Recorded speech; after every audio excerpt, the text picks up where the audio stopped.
Welcome to the Winged Wheel Podcast. Here to talk all things hockey are your hosts, Brad Crisco, Ryan Hanna, and Evan Lobsinger.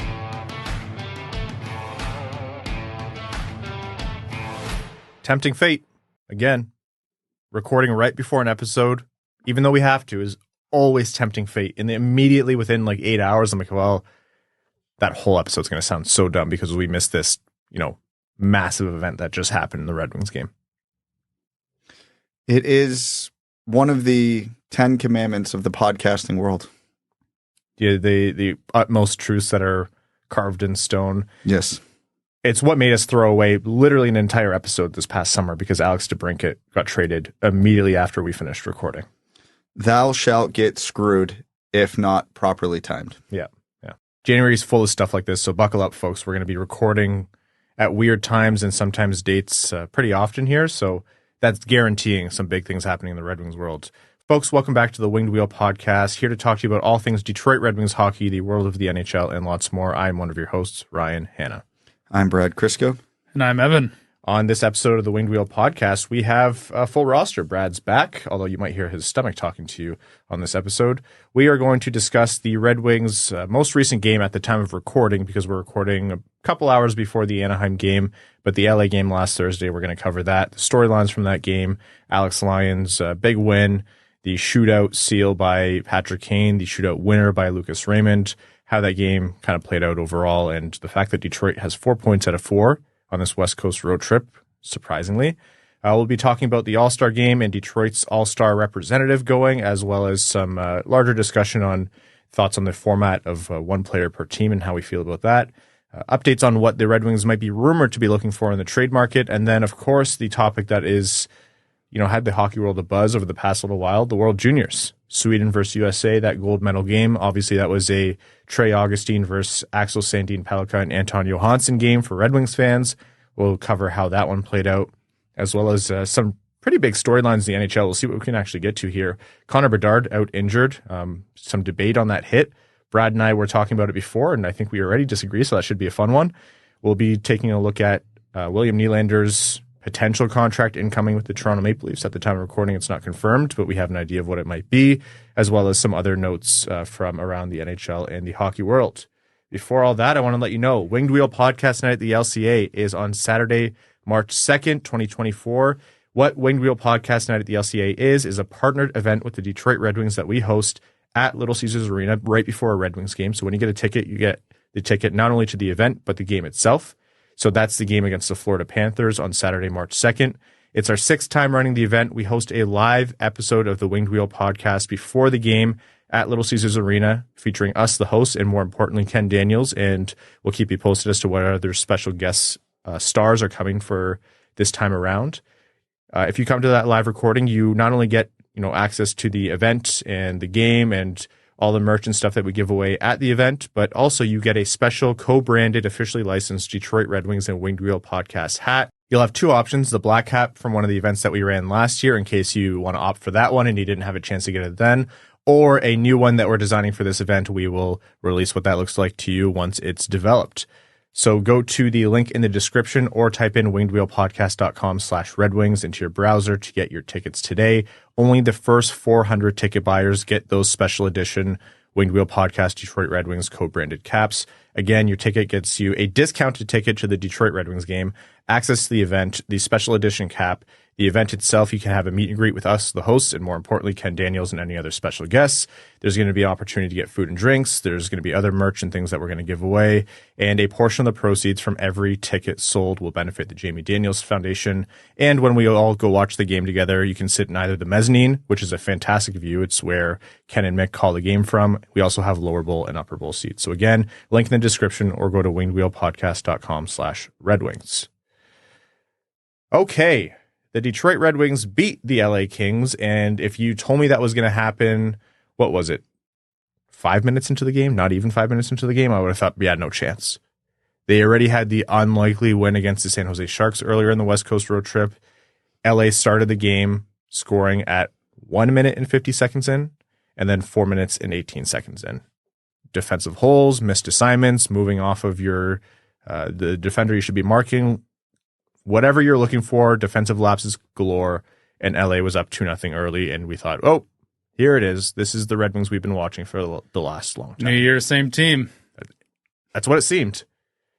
And then you watch the game unfold, and you kind of thought, okay, I can see why LA fans have been a little bit disgruntled recently. This is a team that looks out of sorts. They don't look like they did. Like, the Kings weren't playing the way they were earlier in the season. They almost kind of the same as Detroit. They couldn't really find a rhythm. Neither team was really doing much to impress. So that was fortunate for the Red Wings because it allowed the game to kind of settle in. It allowed Lyon to get some shots and get a feel for the game, and he was pretty much outstanding. Maybe one of the goals later he would have wanted back, but he was really great for the rest of the game. And after that, I don't think it was so lopsided. We've talked about it a lot earlier in the season when the Red Wings were on their heater. They ran into a lot of teams who weren't playing at their best, and that's going to happen. The Red Wings are going to do that a ton. But when it happens, you can't waste it. You need to get 2 points. And they walked into LA. They somehow played worse than the Kings, as you mentioned in the first period. But they found their groove a little bit, and the Kings didn't. And it was as simple as the Red Wings were able to capitalize on a good team playing poorly. When it came to, late in the first and especially the early second period, I think both teams had some really good opportunities that they squandered. They either missed the net on or they weren't able to convert. And it was one of those games where it very easily could have gotten out of hand for the LA Kings in their favor. But, they squandered those opportunities. Like I mentioned, Lyon was pretty decent. And then Fabry scored a pivotal goal. He got Detroit on the board about halfway through the second period. He was, in the right spot in front. As he's one of those players on Detroit who you can count on to do that. I think Dylan Larkin's another one. But Fabry, 2 goals in that game was did what he needed to do. And that was, it seemed like a very nothing goal, but I think it was an important goal to get Detroit on the board. That was from Mata and Sprong. Mata battled really well down low to get that puck to Fabry. I think you've seen Mata activating a little bit recently. It's been kind of nice to see. It looks like it's been an MO of the Red Wings blue line as a whole, but it is noticeable when he does it because he does it so infrequently, unless likely directed to do so. Yeah. So Fabry scored that goal, and that was the first bit of converted momentum for either team in a little while there. And it followed up with another goal late in the second period. Jeff Petrie from the point, just slap shot from the point. Rittich didn't get it, went past his pad. Weird shot to go in on an NHL goalie, I think, but it wasn't the worst goal in the world. Great from Petrie to get that in. And then Fabry actually gave Detroit the lead 5 minutes into the third. That one from Sprong and Kane. And then all of a sudden you're thinking, first of all, thank you for Robbie Fabry again. And wow, Detroit battled back from 2-0 down, and they now control this game. Their big mistake occurred here, though.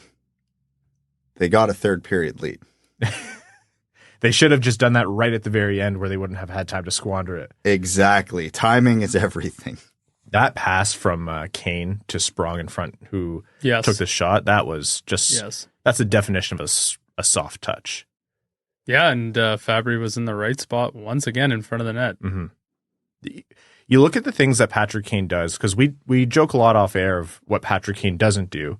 And I think we mentioned it in a previous episode. He's not going to be out there out skating very many people. The physical battles along the boards, he's not going to be winning too many of those.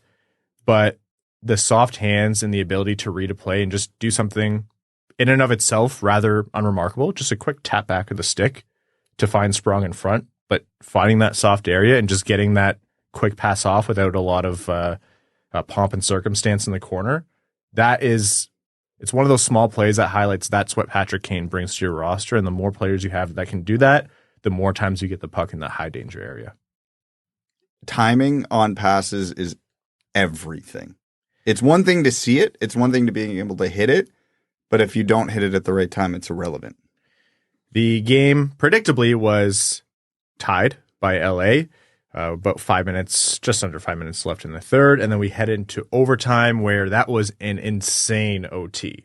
That was one of those overtimes where people would use as fodder in the argument against changing overtime right now, because they're like, there's plenty of action, even with the, leaving the zone to maintain possession rule.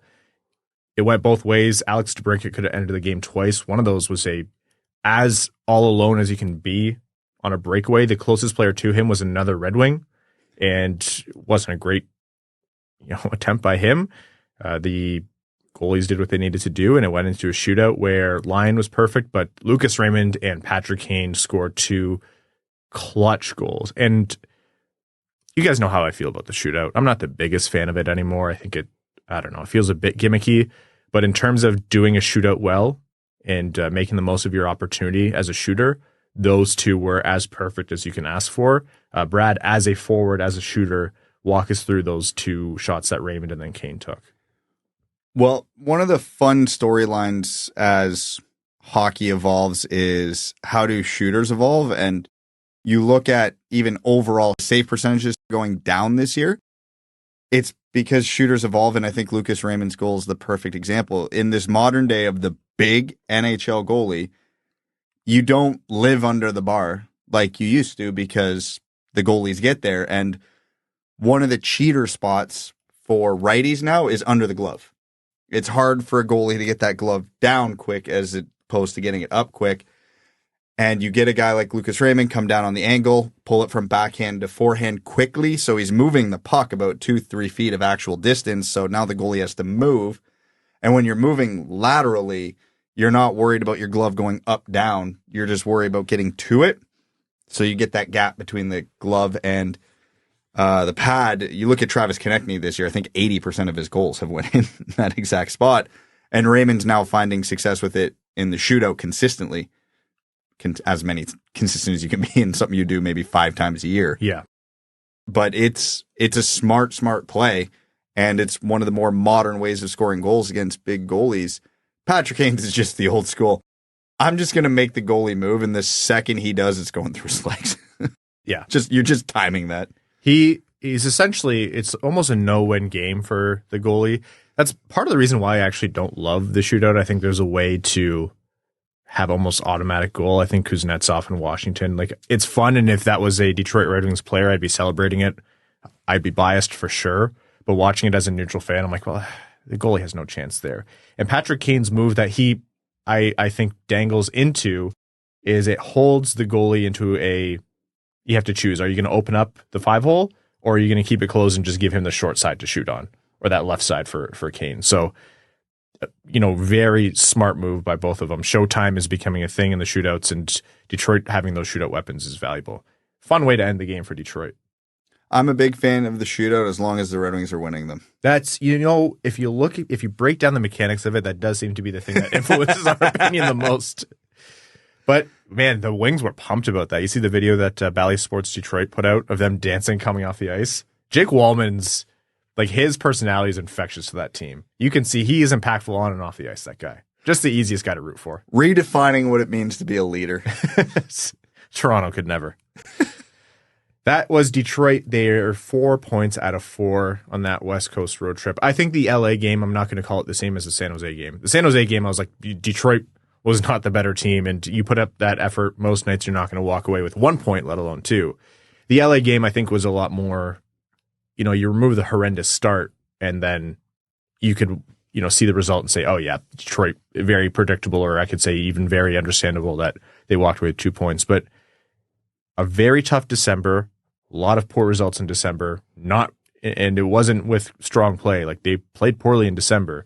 They come into January, they don't have the 2 strongest games, but to walk away with 4 points, how impactful is that for, their position in the standings and clawing their way back, but the psyche of the team? This seems to be a streaky team. When they're feeling it, they're feeling it. When they're not, they free fall in a hurry, it seems. So, anytime they can string together a streak, it does feel like this team will ride it. So, again, we're recording before the LA game, so we won't go too deep into the euphoria or the predictions about going maybe 6 for 6 on the West Coast. But even just starting out those 2 games with wins, albeit one in a shootout, it's important. It doesn't undo a tough December, but you view it as necessary to start out this way. And I'm not going to say it's better to win with a imperfect effort. Obviously, you would have hoped for Detroit to play better those 2 games, especially the San Jose game. But I will say there is something that's encouraging about knowing for the team. It has to be encouraging for them to know you can go out, have an imperfect game, and still get a good result. And credit to Alex Lyon. I think the team has continued to play, more confidently in front of him. He made, 40 saves on 43 shots. I think one of those goals was a bit soft, but altogether, that's a big result. And knowing that your goalie can make 40 saves, it's going to change the way your team plays in front. We've talked about this ad nauseum, not just this year, the past however many years for Detroit, where if they didn't have a good goalie in the net, you can see the way the team just became dejected, deflated, horrified of making mistakes in their own zone, to the point where they started making mistakes in their own zone. And even a team where, when they're playing at their peak under Derek Lalonde, they started collapsing and making silly mistakes defensively, and that was like antithetical to a structure. So Alex Lyon coming in and playing solid hockey, that impact can't be understated. Oversimplified. It's nice when they get a save. Yeah. That's really just the answer to so many things in hockey. It's like, why is this team doing bad? Why is that coach fired? Why is this defenseman struggling? Goalie. It's not like the only answer to everything, but it's kind of a common denominator across a lot of threads. Well, a lot of times, too, it works the other way, too. Why did that team rattle off 6 wins in a row? Oh, 962 save percentage as a team. Okay. Funny, the answer for that was also Alex Lyon for Florida last year. Or it could be literally, at that point, it could be the third string goalie comes out of nowhere to save a team's season. Like, it's very strange to see how many sort of lesser known goalies are coming in and having an impact in the NHL. The conversation about, what kind of analytic is the best, and how do we evaluate teams, and how do we marry that with the eye test, and blah blah blah, and the prevailing answer to a lot of hockey's questions seems to be still the most misunderstood or lack of understanding topic in hockey, which is goaltending. Like, we still use the line goalies are voodoo, and we have more analytics and metrics and even tools that you can apply with the eye test to evaluate players than we ever have in hockey history. And for goalies, we're still like, I don't know. Most people are like, good rebound control. The best analytic is the one that supports my opinion. That's mine too, funny enough. Yeah. Okay, that's the Red Wings. We'll see what the result is against the Anaheim Ducks. We'll chat about that this Wednesday. Before all that, I first want to let you know that this episode of the Winged Wheel podcast is proudly brought to you by Labatt Blue Light. Created in 1983, this premium light Canadian Pilsner is a delicately balanced beer brewed with Cascade hops and a blend of malt. It's fresh, crisp, and brewed to the highest quality standards. There's a little bit of Canadian kindness in every sip of Labatt Blue Light. How did it get in there? They're Canadian. That's how. You can spread the love yourself by sharing a Labatt.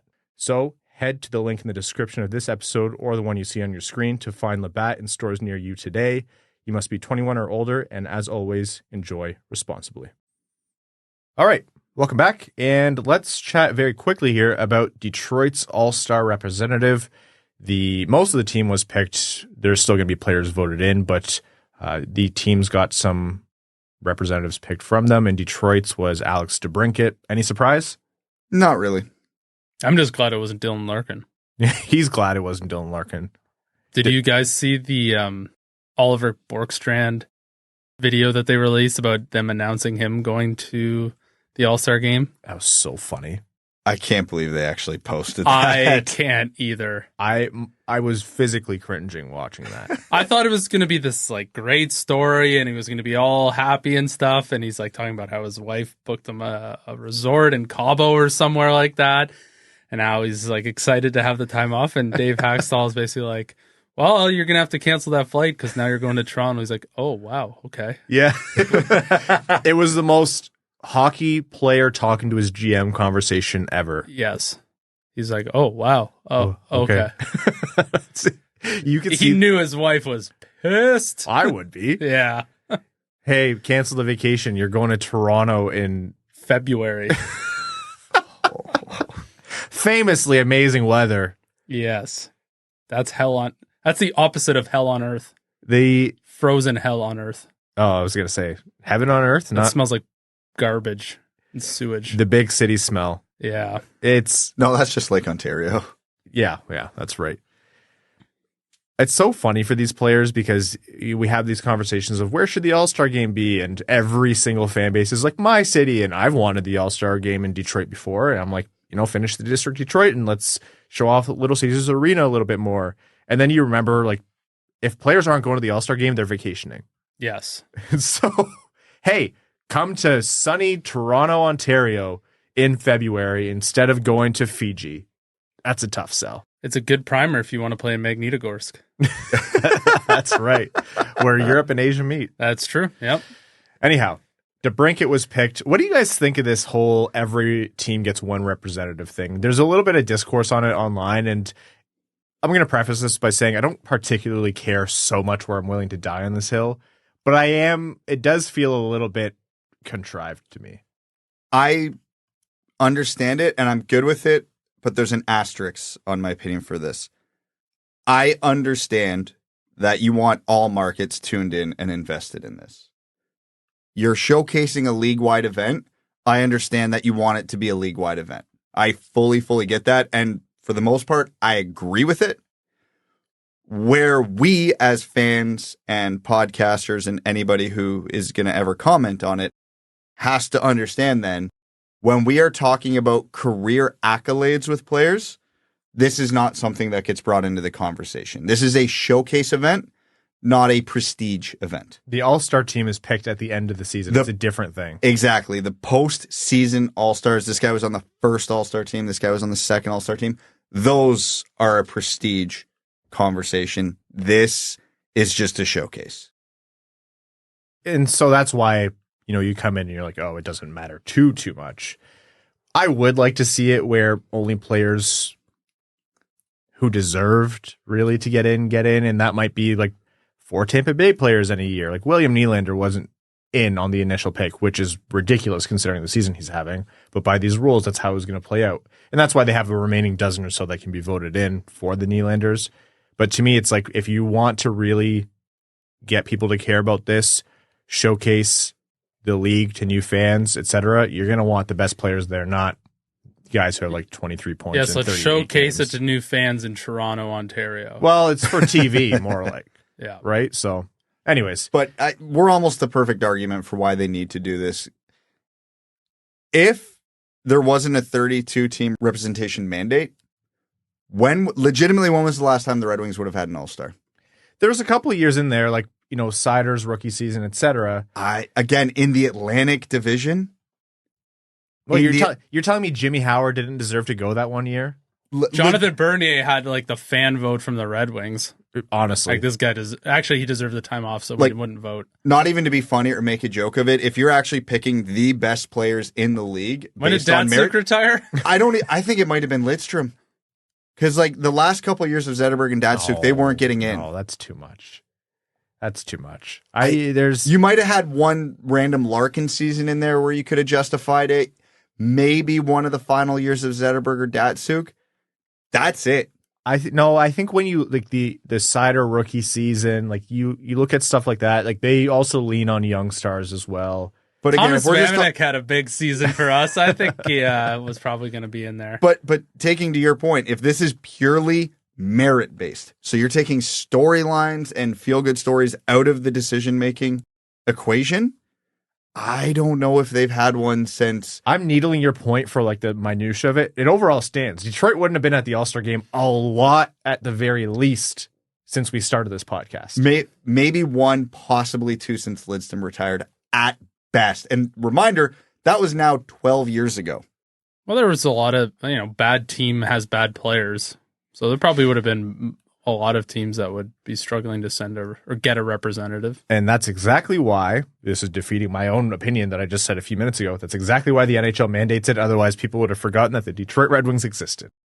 Quite literally, yes. It's just Colorado and Vegas playing each other at the All-Star game. No, it's Colorado and Vegas playing Tampa, Boston, and Toronto. Yeah. Pretty much. The odd Carolina player thrown in there. West versus East, I don't mind that. Go for it. If it meant anything, if it meant, home ice advantage or something when you cross over, that would be interesting. The only thing I actually truly care about, to the point where, if someone gave me 30 minutes in front of Gary Bettman and a guarantee that the conversation could actually affect real change, the only way I'd bring up the All-Star conversation is if I could bring up the All-Star draft, and to get him to put it through whoever's head he needs to put it through, that these players are big boys and they all can understand that there's nothing wrong with being picked last in the All-Star draft. You're still among the best players in the league. The fact that they won't do that draft, or there's a protection for the last, X amount of players, so no one's actually picked last.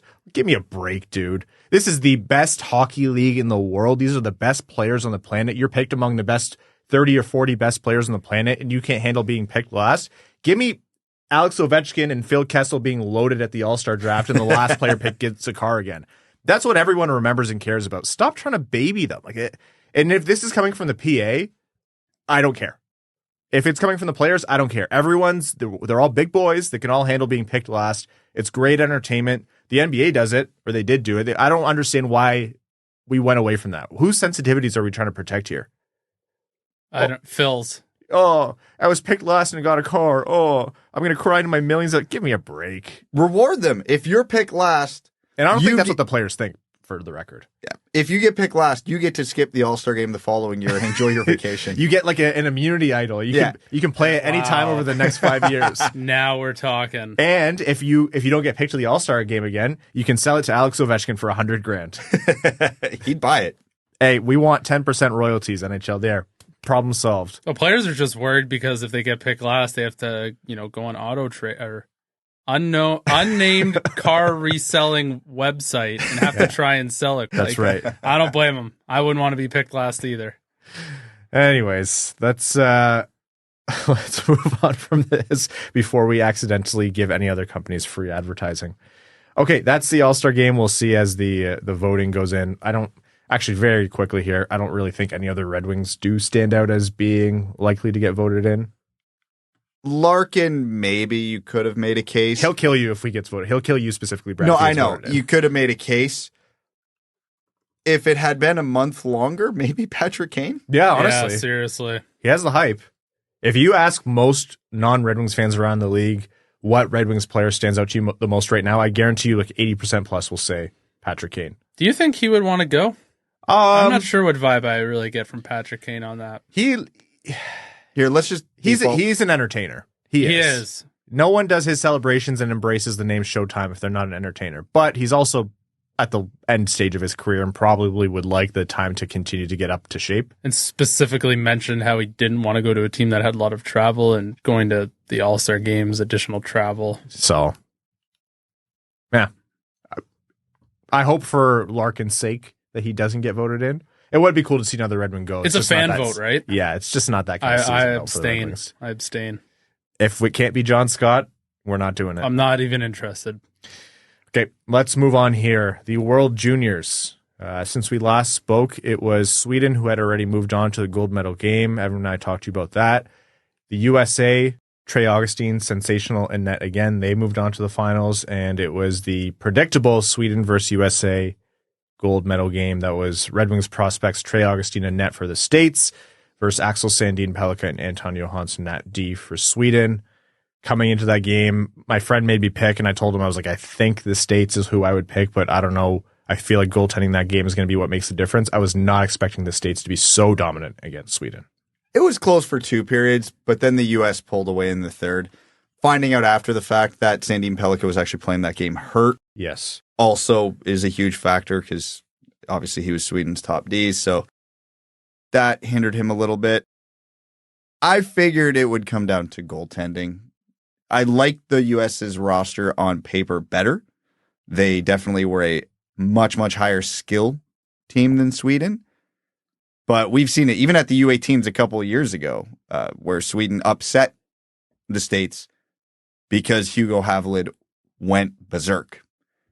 Very much was on the table for this game again, but he didn't have his best game, and Trey Augustine did. Yeah. And then the U.S. jumped all over it, and that was all she wrote.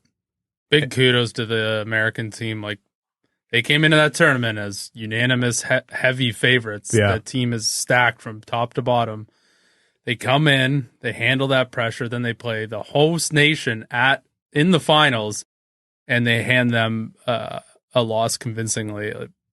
All my hats off to the the United States, they put together a heck of a tournament. Man, and they were letting the fans hear it. I love it. I love that petty stuff, and Sweden got all poopy pants at the end there. I absolutely love all of that. I love the States doing it. I love Sweden's reaction. That's like building the kind of villainous, MO or like that kind of identity, especially for new rivalries. Like Sweden and the States will forever remember this. Oh, yeah. Every time they play in tournaments. And it's good when it's not just Canada and the States or Sweden, Finland, or Canada, Russia. Like you want these rivalries to be across all of the favorites any given tournament.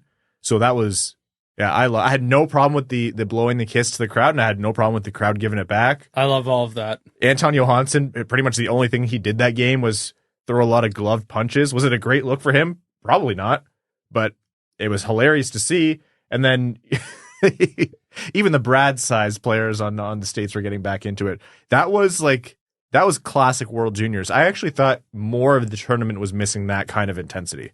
Yeah, it was classic junior hockey, and the rivalry is, again, this is the third year of intense international competition between these age groups, between Sweden and the U.S.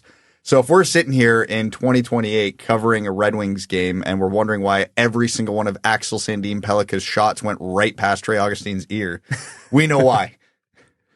Anyhow, Trey Augustine, sensational, I think, all tournament, outstanding performance. Hugo Havelid got named to the all tournament team as the goaltender, but that very well could have been Augustine. I think if he didn't miss the game due to illness earlier in the tournament, that might have been him. Axel Sandin Pellikka was named by the directorate the top defenseman for the World Juniors. He wasn't named to the all tournament team, but he was named the top defenseman by the IHF directorate. It's confusing. Don't worry about it. He got the accolade. I thought that was really great, especially because I actually think he had more in the tank that tournament. Unfortunate news now, though, Sandin Pellikka is going to be out, I think, 4 to 8 weeks. Credit to Lars Thorzel of the Swedish winger who put that out today on social media, but not really great news for Sandin Pellikka. Now we know he was playing the finals hurt. Yeah, it's unfortunate. It's hockey, injuries happen. But on the all-tournament team, Scott Wheeler made a great point. The voting for that was actually done at the first intermission of the gold medal game. Interesting. Before Havelid kind of fell apart towards the end of the game and Augustine kept on trucking. So he was even saying, had he casted his vote at the end of the third period, it might have actually gone to Augustine. The margins were that thin. Do they do some sort of a presentation for those players at the end of the game or something? Is that why they do it at the first intermission? You would just need to be it's not different than 3-star voting for the NHL. Like they capture that all early, so they have the presentation of the awards to the players. They can get the PA announcer the names and stuff. Like it's all pretty much takes a long time to get a runner to go from the hard room up to the top. Yeah. How many times have we seen Emily Kaplan gassed on national broadcast because she's had to run onto the ice, and then it's almost kind of, that's one thing that's small that doesn't really matter too much, but I wish they would change that about hockey, like especially if it's for example, the goaltending. It's these guys are going head to head right now to win the gold medal. Like that could influence your vote significantly. Anyhow, Sandin Pellikka got the recognition. I don't think Trey Augustine cares. I think he's going to be happy about gold. That American team is going to be a force to be reckoned with next year too. Like there's a lot of guys returning. Could be one of those teams where you look back in 5 years and you're like, oh my God, I can't believe they had this guy, that guy, that guy, that guy. It's like no wonder they walk through the tournament. Yeah. Did I read something like they might have 10 plus returnees next year as well? Like that BC line, they could Perreault, Will Smith, and Ryan Leonard could all be back next year. And watching Ryan Leonard play in that tournament, you're like, that's a guy who's playing a man's game against kids. Yes. He is serious, man. What did you guys think of Rutger McGrory's hit? Which one? the one down across the middle. Not one part of him touched the head of his opponent, so perfect. I thought that was a vicious hit, and that was a clean hit in my mind. I understand why Swedish fans didn't love it, and I understand why they were calling for a penalty, but that's a clean hit. I saw it, and I was kind of surprised that, by WHF standards, which I would say are a lot softer, they're not really to my liking, they didn't call that a penalty, because I've seen... Especially at home with the Swedish fans right there. They call that penalty. They're rock stars. That is a gutsy non-call by the ref, and I think he got it right. That was a get off the tracks kind of hit. Like you can't be cut into the middle like that. But it's also hard making. This is a great segue to the next conversation. Oh, we're gonna save that one. It's hard to make that hit without having it be dirty. But he caught his body. Get low and follow through. It's not rocket science. It is harder for big guys, and McGroarty's not a small guy, so kudos to him for making it work. Anyhow, exciting time for Red Wings fans as they saw Trey Augustine, who is, it's not a if conversation. It is now Detroit has two potential options in the future, and I think they both have claims to whether or not they're Detroit's best option in net, and that is Sebastian Cossa and now Trey Augustine. You can't hang on to draft stock. You can't hang on to where they are in their process now. You have players with worse draft stock or who you spent less draft capital on, and they're the ones who come and pan out, and that could be Trey Augustine over Sebastian Cossa, and it's not a problem for Detroit. This is exactly what they were hoping for when they took Trey Augustine last season. This debate is probably just going to turn into a what's your flavor conversation amongst the fan base, because Cossa and Augustine are both really good, but for almost the exact opposite reasons. Kossa's the big, tall, athletic freak. Augustine's the smaller, but fundamentally rock solid option. So wherever you lie on that spectrum is probably who you're going to gravitate towards. Competition breeds success too, right? Like this, not saying that Cossa doesn't have a fire lit under his butt, but watching, I'm sure he's not blind of what Trey Augustine just did in the World Juniors. Like, this guy's going to be coming to push for a job sooner rather than later, and that makes guys work a little bit harder in practice. And it's also crazy to note, Augustine was the U.S.'s starter at the World Juniors last year, and again this year, and likely will be next year as well, because he's still eligible. Well, that's if Detroit chooses to send him. So, great on that front. I think Red Wings fans are hoping that Sandin Pellikka can recover fully and not have this impact his development too much. Bummer that you don't get to see him for at least a month here, but as long as he recovers more, that's what's more important. Well, it sucks because he was pushing a lot of SHL records this year that he probably won't hit now. Yeah, that's a bummer. But healthy coming into camp next year, that's all you want. Yep. Okay.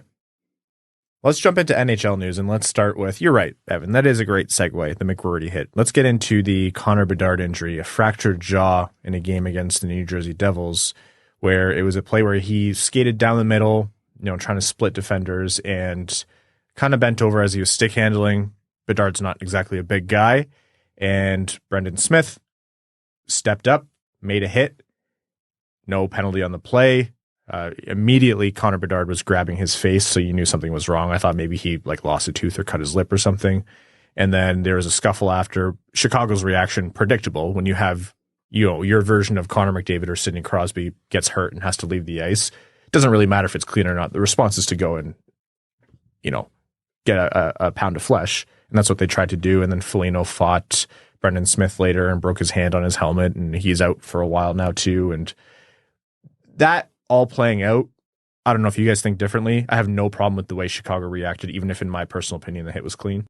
You have to react that way when it's your superstar player. I don't care if it's the cleanest hit ever thrown in the history of hockey. Someone takes a run at your 18-year-old future, you go in throwing punches and ask questions later. And I'm I don't like big fights after or big hits every single time, and this is one of my exceptions. Like, I think in this case, you as a team, especially for Chicago, you're not out there winning games. Like, your job is to protect and make sure this kid is okay. Asset management. That's all it is. It's good asset management. Now, the hit itself, I'm going to ask Evan first because I'm going to be partial here and think you might be leaning more towards my side. I think that was a unfortunate result on a play personally where, Bedard was leaned over. Smith could have blown him up, and he kind of just stood him up. He definitely laid back on that hit, I thought. He could have absolutely sent him to the shadow realm, and he only sent him to the dressing room. To the IR, but... Yeah, well, I mean, now Connor Bedard doesn't have to answer the stupid questions reporter asks him, so maybe he's happy about it. I don't know. And you could see how pissed he was, too. Yeah, but I have no problem with those hits. You're coming down the train tracks, you're going to run into a train eventually. Brad, over to you. It was a clean hit. Oh, okay, good. Yeah, I'm not arguing. In this iteration of the NHL, It's a clean hit. This is one of those situations where multiple things are true at the same time.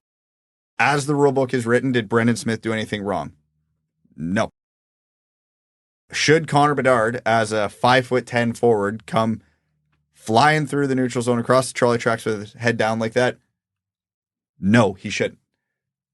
My gripe isn't with anything Brendan Smith did. I still am a believer in if you hit a guy in the head in any capacity, the rule should be changed to make that illegal. My problem's with the rule book, not with what anybody did there. Well, they got a league for you. It's called European hockey. Yeah. Just double IHF games only. Because again, it was a sick hit to see and you love it, but is the game of hockey better with Connor Bedard being out now for a couple months? No, here's the thing. This is a worst case scenario. And it's not the same play because I think this was a dirty play, but you remember the hit that was laid on Connor McDavid in his rookie season that broke his collarbone? Yep. That one pissed me off. But that was against the rules and someone took a run at Connor McDavid and I thought that was some scrub idiot who now made the whole sport of hockey worse. And then Peter Shirley traded for him to play with Connor McDavid. Which was, yeah. Sorry, I always have to throw that in. It almost makes you think, you're like, that was Brandon Manning, right? Yep. And then, yeah, it was. Yep. To me, I understand what you're saying, Brad. I don't want to see the sport of hockey where there isn't a physical, preventative, it's a physical game. It's not the sole part of the game that should dictate how the game flows. I think the skill and the speed and how that part of the game is evolving should dictate hockey in general. But there should be physical ramifications, or at least the risk of it, if you're going to skate down the gut like that. And just being shorter shouldn't be a protective measure for you. Do you know what I mean? Like, I understand what you're biased towards this. You're trying to protect me and you on the ice. I get what you're saying, and in this situation, it would be an advantage to being shorter. My argument to that, and of course I'm going to come off as biased as all hell on this one. You're short king. So what? How many advantages do the big guys get in the NHL with reach? And he's real mad at you here. Oh my God. But even by NHL standards, Evan's not big. No. So you would actually be like, I only weigh about this. The amount of times when I'm editing the podcast, I zoom in on Evan's pants and just send it in the group chat. Like, these seams are hanging like up for stuffing a sausage. But yeah, it's like big players have so many advantages all over the ice. If this gives short players one advantage, so what? You can crouch, you can get low. Rutger McGroarty is the perfect example here because he's huge. And he was able to get down, throw a huge hit in the same spot of the ice and not contact the head. No concussion risk, none of it. Perfect. I want to see ramifications for going through the neutral zone like that, but run through the chest. And I understand Brandon Smith got mostly chest. But he can't have done anything different. You could get a little. Not have done anything different in that case. You could, or you could take the puck, or I don't know, because I'm a big fan of watching Connor McDavid, Nathan McKinnon, Connor Bedard try to blow through the middle of the ice. I don't want to dissuade them from doing that because those are when you get the crazy ass goals. But I mean, Nathan McKinnon would also just blow the other Cam person McKinnon, up. maybe not the best example there, but you know what I mean. That man is the most vicious superstar in the NHL. I saw someone tweet, he shoots the puck like he hates it. Steve Dangle tweeted that. Perfect. That guy is just always at 110. You know when there's a sprint button in a video game? He just tapes that down. I've never seen him and McDavid are so fast, but they skate so completely different from one another. It's almost like McKinnon's trying to destroy the ice. Like, how dare you get in my way? He hates the ice. Connor McDavid skates through the ice like, try and touch me. You can't do it. Nathan McKinnon skates through the ice like, try and touch me. I dare you. Yeah. It's the game's so fast now too that like making that split second decision to like not like. I don't think Brendan Smith tried. Like he obviously didn't try to. It wasn't a malicious intent or anything like that. That was a soft hit. Like he did the bare minimum in my mind. And like the reaction time you have to like be like, oh, this guy's now he's lower. I have to like try and not blow him up. And I don't know how you change that. I think there's a world where Brad's argument, in general, I do agree with Brad's argument, not about this hit specifically, but I do think we should be protecting heads a little bit better. I just don't think this is a good example of that kind of hit because I still think in a changed rule book, I would want this hit to be legal. I just think it's an unfortunate outcome. Players could be doing more. In terms of making sure they don't contact the head. but I do think there's a limitation. You're right, Evan. In terms of the reaction time and in terms of physically in space, like if a player is hunched over and you're just supposed to never try to make contact with them. If you wait a split second against Connor Bedard, Connor McDavid, you're cooked. Yeah, you are. You're going to be on a highlight reel. When guys like Connor McDavid, Nathan McKinnon, Connor Bedard are coming down on you, it's just try and get in the way because they're going to blow by you. Oh, I figured this out just now. This isn't a short thing for Brad. This is forwards versus defense. Brad's trying to litigate us out of the way. That's right. You know what? Get rid of hooking as a penalty, slow the game down, and these quick decisions, you'll be able to process it a little faster. Guys won't get blown up as much. Somewhere in the world, Peter Forsberg just shuddered.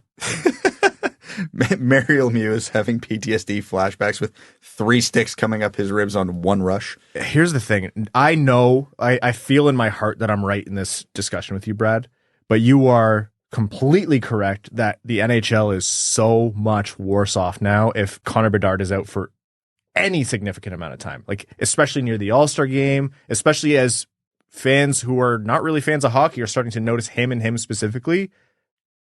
That was a multi-million-dollar hit from Brendan Smith in a bad way. Yeah, and the other part of my argument here is you got to be careful how you write the rule book, because if you put any gray area in there, it's going to turn into a gong show. How many times have we used the phrase over the years, primary point of contact, to which nobody knows the exact answer? Everybody can look at still images of the same hit and have 50% different opinions. Even rules where we have lines, like physical lines, you're like, what's the line on this rule? Oh, it's the blue one painted on the ice. Even offside discussions take us, how many hours have we dedicated in our lives? Way too many. Like, what is a cross-check? The actual act of a cross-check, it's very, very black and white. But when does it get called? Nobody knows. Not on Rucker McGroarty after he made that big hit. Yeah, so my opinion, circling back to my argument, is you have to make it a black and white. You hit the head or you don't. It's a penalty or it's not, because if you leave it open to interpretation, it's going to be a nightmare. Even more so than it already is. Anyways, not to want the best for the Chicago Blackhawks ever, but for the sport of hockey in the NHL and just being a hockey fan in general, I do hope that Connor Bedard can make it back soon. That's a tough go. And that dude's he's a competitor. Like, he's a dog. Oh yeah. I guarantee you he's going to come back and play with a full cage if he needs to, or the bring back the old Pat LaFontaine piece honestly. Of rebar covered in plastic. But Gary Bettman will be thrilled if he can make it back soon enough. He might not even make the All-Star game. Yeah, got to get all those non-hockey fans in Toronto interested in hockey. We need Connor Bedard there. You misspeak once, and Evan will just fry you for it for days. Well, where can we have it next? New York City? It's gonna be. What's happening in Montreal? It's gonna rotate between Vegas, the California teams, Florida. Soon enough, we're gonna have a team in Hawaii. Sign me up. I'm not big for massive disconnects in time zones, but a Hawaii team would be pretty dope. We went over this. We even came up with team names. I can't remember what they were. If their lower half isn't bright yellow and the helmet's green like a pineapple, what are we even doing here? The pants have to look like hula skirts. That's the rule. There's so much you can do. That's too fun. Yeah. Funny enough, we're also at the same time coincidentally going to start another podcast for that team and just move down there part time. I'll move on site, be real close to the team. Not because we want to, it's just the only way we could actually get Evan on a live podcast anymore. That's true. On behalf of the Honolulu Luau's. That's not bad. Okay, let's another topic in the NHL. The Toronto Maple Leafs, it was reported by Elliot Friedman that they are nearing a contract extension for William Nylander, totaling $11.5 million per season, or in and around there, presumptively 8 years. He was one of those hypothetical, never too seriously, but hypothetical players we talked about. If a superstar or a star is going to land on the free agent market, can Detroit make a move for him? Nylander was one of them. Patterson was another one, but that's not been the case all season because Vancouver is apparently good now. What do you think of this contract extension for Nylander? Does this make sense for Toronto? How are they going to afford anything after, etc.? You know all those contracts that contenders sign where you look at it and you look at the player's age and you go, sure, the AAV is reasonable, but the back half of this contract is going to be a nightmare. but it doesn't matter because your window's only about another 3 to 5 years. This is that. I don't even know if the back half's going to be a nightmare necessarily. At 11.5 for a 34-year-old William Nylander, I don't think it's going to be great. It's not going to be. It's going to be an overpay. They're essentially they have back pay on there for him. That's what they're doing. The Toronto loves doing that. They love not betting They love not betting on their players when they have the opportunity to. / anytime they're in a contract negotiation, they just get walked all over. Nylander had to fight tooth and nail for his contract, and then he watched Matthews and Marner get everything they wanted and more without having to miss games. And so he's looking at them and saying, well, I'm not going to give you an inch in this negotiation. And they kind of capitulated to that. So you boil down any individual decision, you're like, yeah, Toronto had to do this with Nylander, better than losing him for nothing. They're just going to play 3 lines because they won't be able to dress a full 4-line. 3 players. What did I That's say? all they might. No, you said 3 lines. They might only be able to afford 3 players at a time the way they're going. Yeah, they're just going to rotate lines in and out of the game to fit under the cap. I understand why they made that move. And again, you signed Matthews for what you did. You can't let a guy like that walk. No, but it's going to be more of the same in Toronto. You're so top heavy. It's unbelievable how top heavy that roster is. What this does is their margin for error is 0. It was before. The Ryan Reeves and John Klingberg mistakes can't happen anymore. You don't have the wiggle room for it. And they're going to need a budget goalie to just be an absolute world beater 1 year in the playoffs. And even then, now your defense gets harder to put together. Is Brody going to come back? What are you going to do? It's going to be, like you said, Brad Tavares is going to have to take a pay cut. What's Marner going to demand when he's up? That's been the world's hardest negotiation for Toronto, actually. And he's having a terrible year, so that one's going to be complicated. Yeah, it's because I took him in fantasy. That's why. You're welcome. I don't know, man. Great for opponents of Toronto to watch, but you see how that team plays out. I think the only thing that can save them and pull them forward in this whole process is, like Evan said, they just need a random goalie to go on a heater. And they can't pay a lot for him. I don't necessarily, and I don't think you have to pay a lot for a goalie to go on a heater. I think any Joe Schmo goalie in the NHL has a chance to pop off most times, but that's their best bet at this point. Well, Detroit's got 3 goalies currently, and their cheapest one is their best one. It's weird, man. You either pay your alpha stud goalie somewhere in the just below $10 million. Everybody else you don't pay. That's really what it's come down to. There's very much a separation between. It's like in the NFL. There's 8 amazing quarterbacks, and you just pay them whatever they want, and everybody else gets the scraps. That's what it kind of feels like with the goalie market these days. And it's not like you can just go to the goalie store and get an alpha stud goalie off the shelf. You hang on to them, and you hang on for dear life. And you don't panic when they have a down season, and it just seems like clockwork. Teams always do that. I remember a time where fans were like, oh, is Connor Hellebuck not actually that good? No, every goalie has a down year. And I think the only one where it really seemed like they actually were streaky forever was Bobrovsky. But most of the other perennially amazing goalies are genuinely that good. So the Gibson conversation is, he's injury prone. So I understand that one. But yeah, in general, if you have a stud goalie, you hang on. And for everyone else, just try not to overpay. Yeah. It's tough. All right, we're running a bit long here, so we'll save the other notes for later on. The Sens are looking to make a trade to have a jolt in their roster, but they also don't want to move anyone. Them and everybody else. So essentially, they're not trying to do anything different than any other NHL GM at any given point.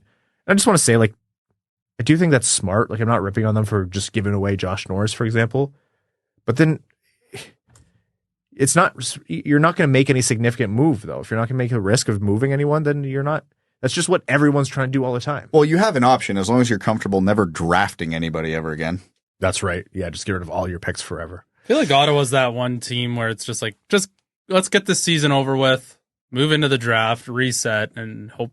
And next year's their year. There's so much noise at the start of this year, and it just started off so poorly that this season's pretty much cooked. I think it started off poorly, but it's continued poorly for them. Yeah, it's just the snowball's rolling down the hill at this point. Yeah, that's a bad culture team in my mind. They need they have a lot of culture of losing, and they I don't know, they don't handle the losing well. And I understand that's all from Eugene Melnyk, who's obviously passed on now, but like that started with him, and that was so pervasive through the organization. The stories you hear now, it's not surprising that didn't just change overnight. And Boston's kind of that inverse, right? Like they have this culture of winning and they had strong leadership, and now the death of the Boston Bruins has been on the clock for 5 years, and they continue to skirt it. So yeah. I've bet on the death of the Boston Bruins twice in the past 9 years. I've been wrong both times. So goes to show you. And then very quickly here, the PWHL has started their season and has it's actually been really cool to see how many people have been tuning into it. They've had quite a bit of engagement in those games. So pretty awesome to see, and hopefully that can keep rolling for them as the league seeks to establish itself. Yeah, it's been good games so far. It's nice because Toronto looks like arguably the weakest team in the league. Big fan of that. And yeah, a lot of really good hockey so far. We saw our first jailbreak goal, which I love. They have the rule where if you score on the penalty kill, your player comes out of the box. I love that so much. It's interesting. I don't know if I want that for the NHL. The vibes were high when it happened. It was actually really, really neat. I like it because the one thing that I have noticed is in this league, teams push on the penalty kill. They don't just sit back and ice it. They want it. They're going for it. Because even on the goal Toronto scored shorthanded, they just missed one 20 seconds earlier. Like they were going, and they caught New York on their heels, and it pushed the play both ways on a power play, which was really cool to see. Okay, let's jump into overtime here. Overtime in this episode of the Winged Wheel Podcast is brought to you by our Patreon supporters, patreon.com/wingedwheelpodcast if you want to support the show. If you want to know how we run Winged Wheel Podcast nights at the LCA and with the Grand Rapids Griffins, how we support the Jamie Daniels Foundation, how we continue to try to make the show bigger and better, it's all through our patrons. We can't thank them enough. You get benefits like access to our Patreon exclusive Discord. You're automatically entered into all of our giveaways. For example, we give away 2 tickets to every Detroit Red Wings home game, the vast majority going to our Patreon supporters. Additionally, you get access to all of our overtime bonus content. We record a overtime bonus episode right after these main ones and post it for you. We let loose, have fun. They're a good time. So patreon.com/wingedwheelpodcast for all those benefits and more. Okay, question here from One-Eyed Larry. He says, usually when a pending whistle is coming, think offside, hand pass, high stick, etc. The offending team will intentionally not touch the puck to avoid the whistle and leave it for the other team. My thought is, wouldn't you rather take the whistle and have a shot at regaining possession of the faceoff or off the faceoff instead of forfeiting the puck by leaving it to the other team? It's if you get caught doing it intentionally, the ref will send the faceoff all the way into your own zone. Exactly. If it's in the heat of the moment, then it is advantageous to do it. But if you back off and then make a move to touch like a delayed offside puck, the ref will send it all the way to your zone, which is a bad result. So it's meant to dissuade stopping play. Eric Asmus says, reading Max's article in The Athletic, he speculated about trading pending UFA Gostisbehere and replacing him with Edvinsson. I think we all want Simon on the team, but Ghost wouldn't be our first option to leave. But what would be a good return for Shane, and how soon would you even make the potential trade?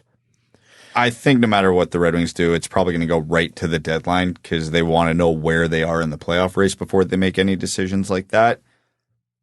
Now, if the Red Wings are in a position to sell, Gostisbehere would be one of their better pieces to get a good return, and that does free up a spot for Edvinsson, which are both pluses.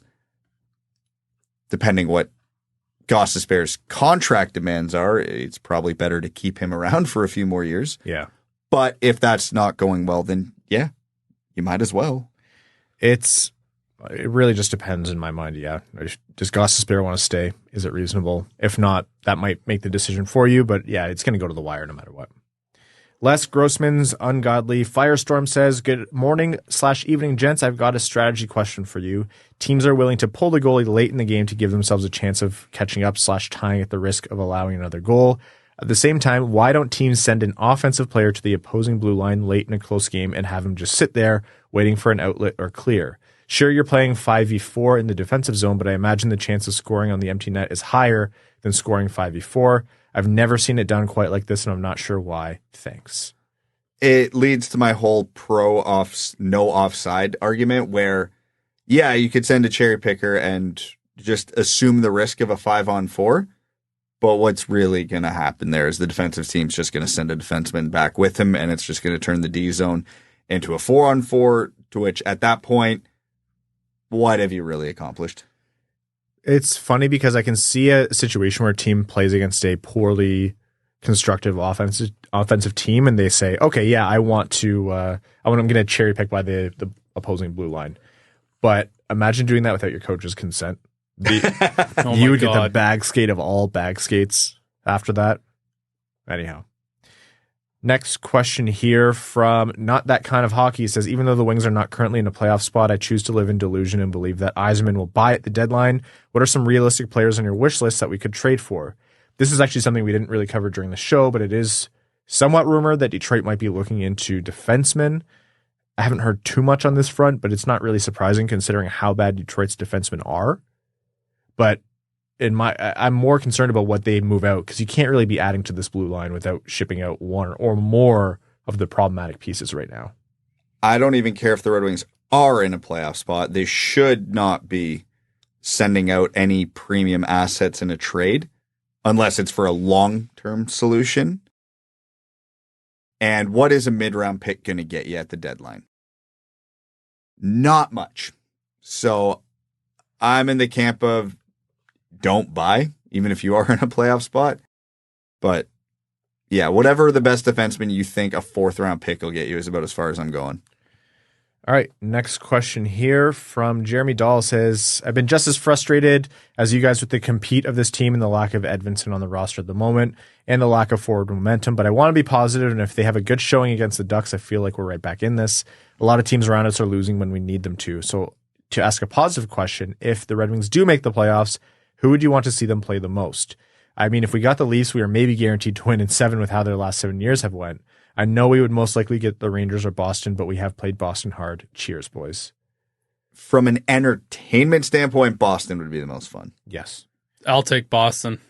I'd take Boston over New York. I don't think Detroit has either of their numbers, but yeah, Boston, at least you get the hatred, the intra-division hatred that you'd want.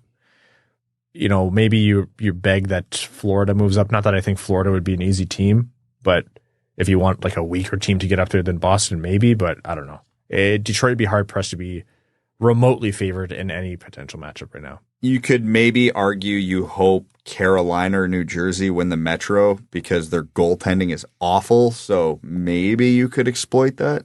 Washington continues on the run and somehow win that division. Yeah, there's the end. What a weird turnaround that no one would have predicted. Oh, 100%. Philly. Yeah, well, I don't know. I don't know that I want to face that team right now. And Stanislavski says, what would the Red Wings get if they decided to trade Patrick Kane? So assuming he waives his no-trade clause, let's say Detroit's out of the playoff race and Kane says, I want to move on, what would they get? Way he's playing now, outside chance you get a first. Yeah, I think. And he's almost a point per game player. That is like the ultimate rental player that you could buy for a team. Like, you are not getting some schlub. You're not getting David Legwand. You're getting Patrick Kane, who is... You get the rare combination of experience and production. Yeah. And they're paying a premium for Detroit taking the risk on the contract in case his hips blow up, and they don't have to, and the cap implications are different at the deadline. The Mex-Canadian says, I'm worried that they're going to overplay Lyon. I was a big proponent of starting your hot hand, but we see what happened with Husso and Ned, especially last season and the season before. I just don't want that to happen with Lyon. I understand, but Detroit doesn't have too many other options right now. Yeah, the real answer here is, okay, what else are you going to do? Lars Thorzel says, hey, boys, so when do we start the Tankathon spins? Not yet, Lars. Don't put that evil on me. Joking aside, it is looking a little bit bleaker now at the playoffs after a disastrous December. If you look back at your points predictions from the start of the season, do you revise them or are you happy with them? What percentage would you put on the Red Wings making the playoffs now?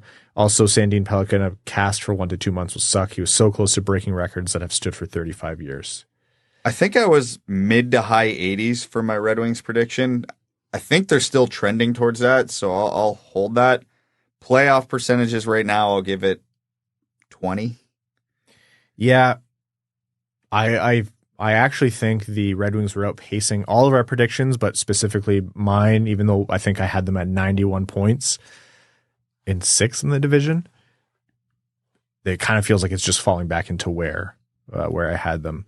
Yeah, in terms of percentages, I think 20 would be the highest you give them right now. Let's see where they are at the end of January. Beer League Chump on Twitter. I love his response whenever I talk about the points percentages, and Detroit got 4-4 against the West, and it wasn't pretty, and it was just win, baby. And that's what it is right now for the Red Wings. Just win. Who cares how you did it? If you get the points, you get the points, and that's what matters most right now. You just got to claw your way back into this thing. I know Detroit has at least 2 more games against Washington as well, and they're a direct competitor for the wild card. So those are, I know just win is a good motto to have, but those are the ones you have to win. Yeah, and those I almost didn't care that they go to the shootout, for example, against a Western Conference team. Don't care. Yeah. If you can get regulation wins against the East, that is huge. Yep. All right. We're going to wrap up this episode of the Winged Wheel podcast. We're going to be back with you on Wednesday, where we'll be talking about the result of the Anaheim game that will have already happened by the time you're listening. So apologies for that. It's just a weird schedule for Detroit this January. But thank you all so much for tuning into the Winged Wheel podcast. If you're a new listener, welcome to the show. If you're a listener of old, thank you so much for listening over the last almost 9 years now. Thank you to Labatt Blue Light for sponsoring this episode of the Winged Wheel podcast. Also, thank you to all of our patrons, especially our name level supporters on Patreon. Arjun Shanker, Yves Bartels on behalf of the Sarah Grand Foundation, Aikfer, Samuel Soderholm, Icon, Brad's Lord and Savior Bradley Cleveland, Glenn Brabham, Croner's Left Knee, Ashley Van Conant, Sea Lion, Keenan O'Donohue, Yanni Burgers, Meals on Wheels, Matthew M. Rice, Admiral Matt S. of the Cheesebag Navy, Brad Shin Extensions Baggins, Carl Brutanen Aluski, Carl Provy, Citizen High Five, Clip Clop Nene, Connor Scovey, Craig Kibble, Curtis Snyder, who's a brand new name level supporter. Welcome, Curtis, to the Dub Dub Club. Daddy Bettman Bucks, Denny's Gamer Girl, Derek Instam, DJ Denton, Eric Shun, GOD Creatives, Give Blood Fight Probert, Hockeytown Love, Hockeytown Matt, Hassam Al Qassem, Jay Gollum, Jacob Turner, Joel Miranda, Kaylin Wood, Marcus, Marlon Winchester, Matt K. Cannon Fodder, the Cheesebag Army, Matt McKay, Michael Edlund, R.A., Red Feathered Desert Dogs, Ryan Hubbard, Scott Martin, Scree and Lube, Sprong 88, Best 88, That's What I Appreciate About You, Wallman's Elite Dancing D, Iserplan Stan, General Andy Bohan of the Cheesebag Army, Sam Bankson, A.B., Adam Rose, Axel Sandin Pellikka, Big Cheese, Brad Simmons, Brian Vasha, Chuck Buffchest, the Tarpless Goon, Commander Ben Barron of the Cheesebag Space Force, Connor Leighton, Corey Prida, Darren Fick, D-Boss Snip Show, Derek James, Dungeon Master of Puppets, Frank Stanley, Gene Sullivan, Griffey Boy, Hot Ham Water, James Laporte, James Pridemore, Jeremiah Dobo, J.M. Rhapsody, John Evans Derogatory, John Ingalls, Josh Yelton, Kevin McCracken, Quaz, Les Grossman's Ungodly Firestorm, Linda Hull, Maximilian, Melissa Erickson, Norris Sider, Official Trey Augustine Stan Account, Ophelia, Steven, the Hodag, the Mexinadian, the Hat 123, Winging It in San Diego, formerly AA Ron, your second favorite patron. Thank you all so very much. We'll talk to you midweek. Thanks for tuning in to the Winged Wheel Podcast. Be sure to check out wingedwheelpodcast.com, where you can subscribe to the show on iTunes, Spotify, or wherever you get your podcasts. You'll also find links to other ways to support the show, such as Patreon, official podcast apparel, and more. And don't forget to follow the show on Twitter at Winged Wheel Pod. And of course, the hosts at Brad Crisco, at Ryan Hanna WWP, and at Hockeytown Evan.